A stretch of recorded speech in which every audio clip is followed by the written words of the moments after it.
Hey, Guns and Games here. Back with another video. Today I'm going to be going to try and make a little bit of a quick video on a purchase I got not recently, but not terribly too long ago, kind of back later last year. A handgun I got from Classic Firearms. A police trade-in Glock handgun. My first Glock I've actually ever owned.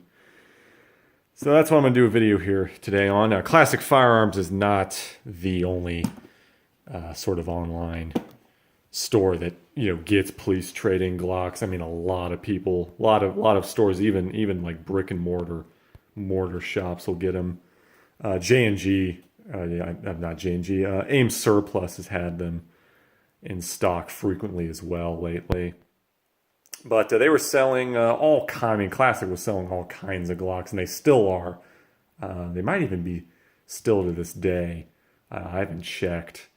But the one I got in particular was a Glock 22.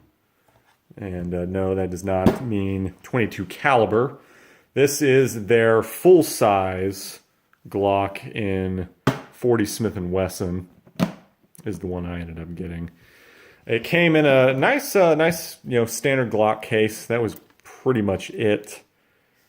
Just a Glock case, one magazine, and the gun itself.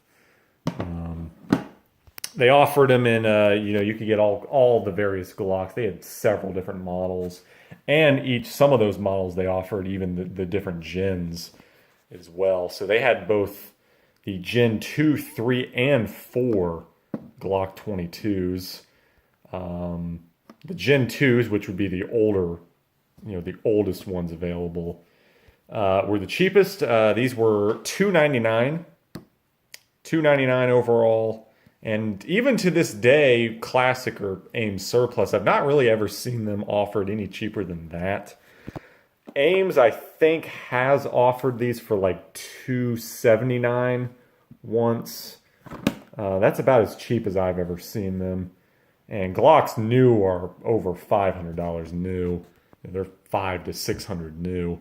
So not a bad price, really.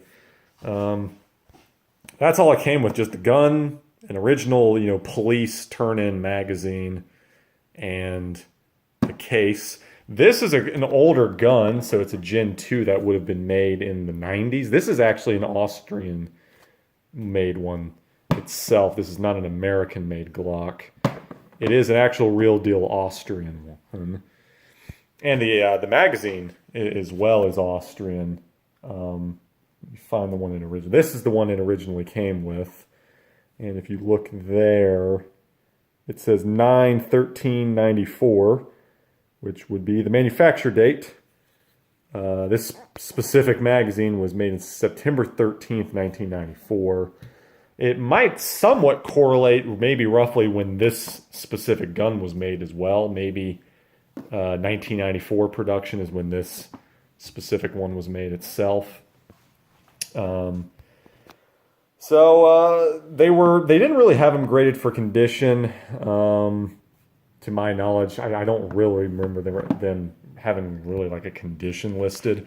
They were just police turn-ins. You get what you get. Condition-wise, it's okay. I mean, the frame is actually still in pretty good shape. The frame is actually, as you can see, really pretty nice. Slide is in good shape. It's just kind of worn. Not really a lot of wear. Just it's kind of faded. A little bit of wear up on the top. And the night sights are pretty much dead at this point. They're barely functioning, and the slide release is kind of crusty. But it's in pretty good shape. Shoots well. I've shot a pretty good amount of ammo through it. I've shot, I think, about 400 rounds through it, and it, no problems. I had one malfunction with one of the non-Glock magazines. I actually also bought the ones that I have in it. I bought 2 of these SGM tactical ones. I don't know if I can focus. Let's see. Oh, upside down. SHK SGM tactical, I believe is what they're called. Yeah. I bought 2 of these. These are the ones I keep loaded. I had one malfunction on like the first magazine with one of these, and then no malfunctions since then. And then on top of that, I also purchased an additional Glock magazine, another police trade-in magazine later for like $10. This thing was like $10. Oh wait, it's actually down here. Maybe, no. None of that same, not the same thing that this one has, all this other extra stuff on it. This one, I guess, is maybe an American-made one. I guess these SGMs, I think, were like $17. 15. There was like 15 or maybe 17. I can't quite remember, but I bought 2 of them from Classic as well. And I think I got this one off of AIM Surplus, if I remember correctly. But I've been pretty satisfied with it, it is kind of, as you can tell, I keep it loaded. It is kind of one of my nightstand home defense guns. I keep this loaded in my house. I keep it in my office desk drawer for, kind of downstairs defense. I don't keep it in my bed nightstand, but it's my downstairs nightstand gun. So I kind of have like my 2 go-to duty handguns. I keep one upstairs, one downstairs. This is the one I keep downstairs loaded, ready to go. These are 15 round magazines. The Glock 22, again, full size 40 Smith & Wesson. Standard magazine was 15 rounds. 40, the 40 is a pretty good round. It's a very stout, powerful pistol cartridge, and 15 rounds is pretty good capacity. So I just, as well, I just prefer the older Gen Glocks. The Gen 1s and 2s are just cooler looking. I like the frame design a lot more without the finger grooves. Not a fan of the finger grooves, honestly. I prefer the flat frames that the 1s and 2s had, honestly. It's just a little more vintage, a little more retro. I just like the looks of the 1s and 2s more. And these are actually Austrian made. If you get a 1, if you really find a 1 or a 2, a Gen 1 or 2, they're going to probably always be actually Austrian made, not American made.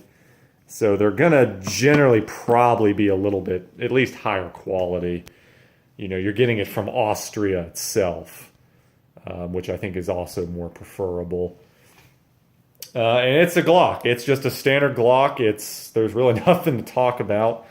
A lot of people have mentioned it. It's kind of like the Honda Accord or the Toyota Camry of the handgun world. No real flash, no style, just all substance, really. These guns get the job done.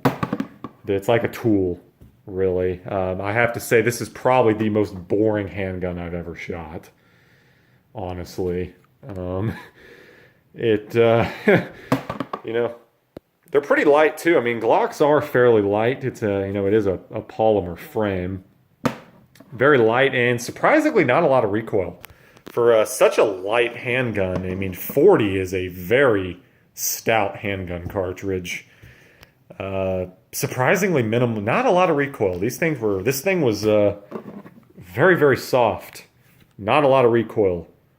Follow-up shots were very easy. This is only the second Glock I've ever shot. I've also shot a baby 9mm, the Glock 26.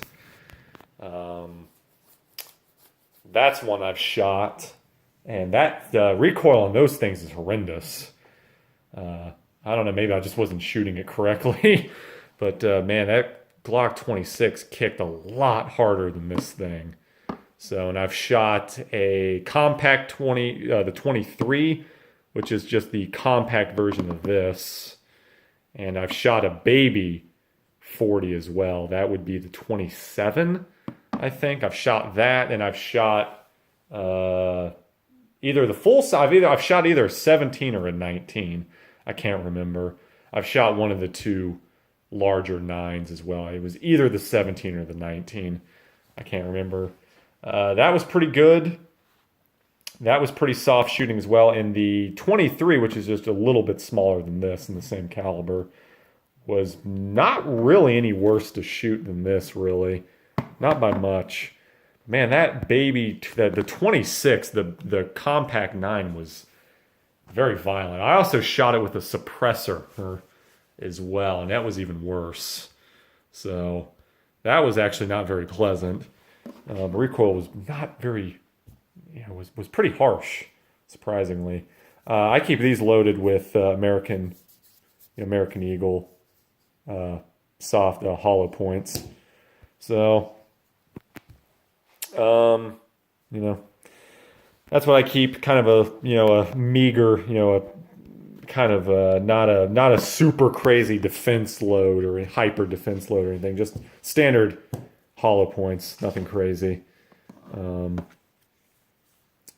Not bad. I don't keep the police trade-ins loaded because I don't know. I just actual genuine surplus magazines or kind of trade-in magazines. I just don't like to keep loaded.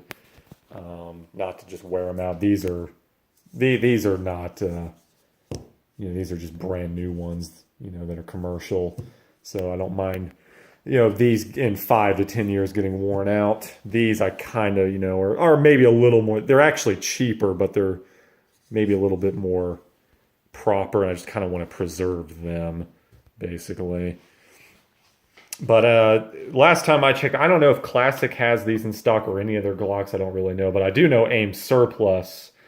I checked yesterday, had like a dozen police trading Glocks in stock. I don't know if they had the 22, but they had all kinds of police trading Glocks. They've been getting particularly a lot of the 45 ACP ones in stock a lot lately as well.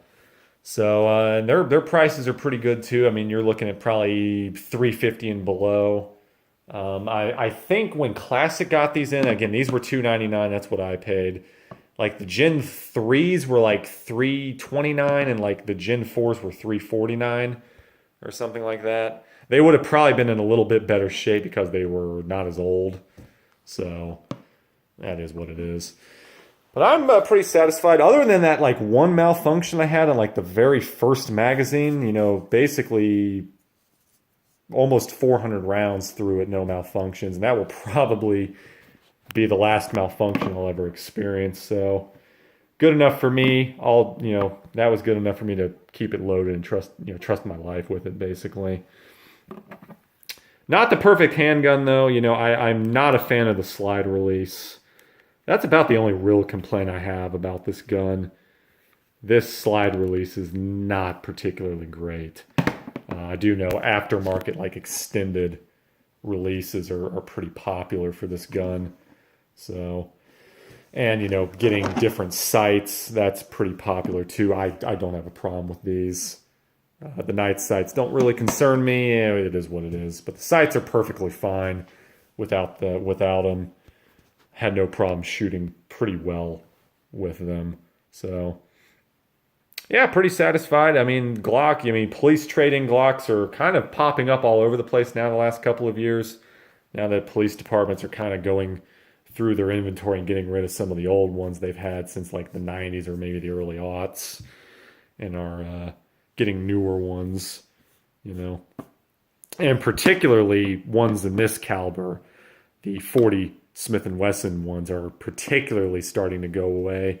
We kind of went through that craze in the 90s and the aughts where 40 caliber was really popular with the U.S. government and police agencies and whatnot. But now all the police agencies and all the U.S. government are going back to 9mm. 40mm, 40 Smith & Wesson's kind of disappearing, at least from the government and police agencies. Not really from the actual market. But the police departments and the government agencies and whatnot are not using 40 anymore. They did for a while, now they're not, and now a lot of 40 Smith & Wesson handguns, are appearing everywhere. Some of the older Smith & Wesson Model 59s and stuff like that are popping up. These 40 Smith & Wesson Glocks. You're seeing Smith & Wesson M&P 40s, SD 9VEs and whatnot in 40, cropping up everywhere. I've even seen police trade in like SIG 226s in 40 Smith & Wesson popping up on AIM surplus as well. So I love 40. I think it's a pretty good cartridge. So reap the rewards right now. Get your police trade in handguns while they're hot. So that's going to about do it. Recommend you get it. Hop over to AIM surplus and take a look. Something might interest you. You can get a fairly good. The police academies and police departments took care of their guns. They had proper armors and whatnot. So police handguns were generally properly taken care of, generally. This one's worn, but you can tell it was definitely taken care of and cleaned. So, and I've shot 400 rounds through this, and I've yet to clean it. I took it apart to clean it, and it had like virtually no carbon or fouling or anything on it, very little. Bore's actually still in pretty good shape too. Not a lot of frame wear or anything. Just some, finish fade, basically. Light handling wear. Frame, excellent shape. And a box. So that'll about do it. Thank you for watching, and I will catch you in the next one.